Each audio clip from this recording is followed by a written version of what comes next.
ఆంధ్రప్రదేశ్ పెట్టుబడులు ప్రభుత్వం మారింది, కానీ ప్రశ్నలు ఒకటి. పెట్టుబడులు ఎక్కడ, ఉద్యోగాలు ఎక్కడ? ప్రకటనలు ఎంత, అమలు ఎంత? పాత ప్రభుత్వం, కొత్త ప్రభుత్వం ప్రతిసారి వేల కోట్లు, లక్షల ఉద్యోగాలని ప్రకటిస్తున్నారు. అయితే నిజంగా ఏం మారింది? గత ప్రభుత్వానికి ప్రశ్న.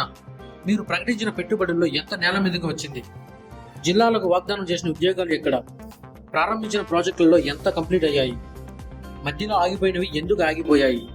ప్రస్తుత ప్రభుత్వానికి ప్రశ్న. గత ప్రభుత్వ లోటుపాటు ఎత్తి చూపడం సులువే, కానీ మీరు తీసుకున్న పెట్టుబడి నిర్ణయాలు ఎక్కడికి తీసుకెళ్తాయి? ఈసారి అనుమతులు నిజంగా వేగంగా జరుగుతున్నాయా? ఇన్ఫ్రాస్ట్రక్చర్ ఎంతవరకు సిద్ధం చేశారు? మీరు చెప్పే ఎంఓయూలు అమలవుతున్నాయా, లేక పేపర్ మీదే మిగిలిపోతున్నాయా? మరీ ముఖ్యంగా రెండు ప్రభుత్వాలకు ఒకే ప్రశ్న. ప్రభుత్వం మారితే ఎందుకు దారులు మారిపోతాయి? పెట్టుబడిదారులకు ఒకే రాష్ట్రం, కానీ పాలసీలు ఎందుకు స్థిరంగా ఉండవు? దీనివల్లే వచ్చిన పెట్టుబడులు నిజంగా ఆశ్చర్యపోతున్నాయా? పాత ప్రభుత్వం అయినా, కొత్త ప్రభుత్వం అయినా ఒకే మాట చెప్పారు, ఉద్యోగాలు వేలల్లో వస్తాయని. కానీ ఎన్ని ఉద్యోగాలు మాటల్లో ఉన్నాయి? ఎన్ని ఉద్యోగాలు నిజంగా కల్పించారు? ఆంధ్ర రాష్ట్ర యువతకు ఇచ్చిన అవకాశాలు ఎంత?